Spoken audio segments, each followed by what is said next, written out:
బాబుకి ఛాతీ లోపల క్యాన్సర్ గట్ట రావడం జరిగింది. దాంతో తనకేంటి ఆడుకోవాలన్నా, తను నార్మల్ పనులు చేసుకోవాలన్నా ఆయాసం రావడం జరిగింది అనమాట.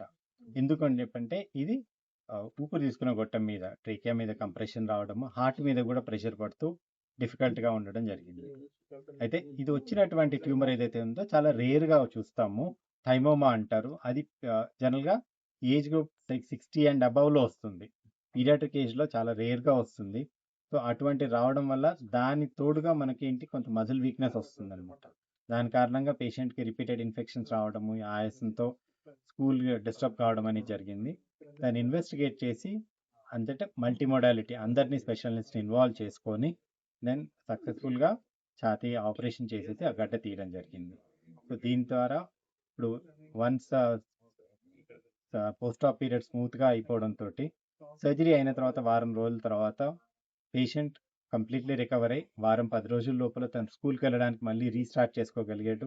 అండ్ తన స్టడీస్ అనేవి డిస్టర్బ్ కాకుండా నార్మల్ లైఫ్కి తిరిగి వెళ్ళాడు.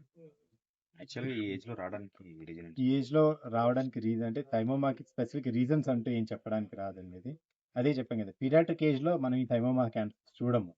ఇవి ఓన్లీ 60+ 70 ఇయర్స్ ఆ ఏజ్ టైంకి వస్తాయన్నమాట. అటువంటిది పిల్లల్లో రావడం అనేది చాలా అరుదుది. వరల్డ్ వైడ్గా కూడా మనకు హార్డ్లీ ఫ్యూ కేసెస్ రిపోర్ట్ అయి ఉన్నాయి.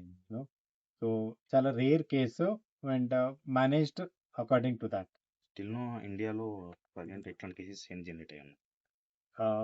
ద లాస్ట్ రిపోర్టెడ్ ఈ ఏజ్ కేటగిరీలో ఇండియా నుంచి there is only one study అనమాట. లార్జ్ సిరీస్లో మొత్తం మీద గత 25 ఇయర్స్ లోపల ఒక 15 కేసులు రిపోర్ట్ చేయడం జరిగింది.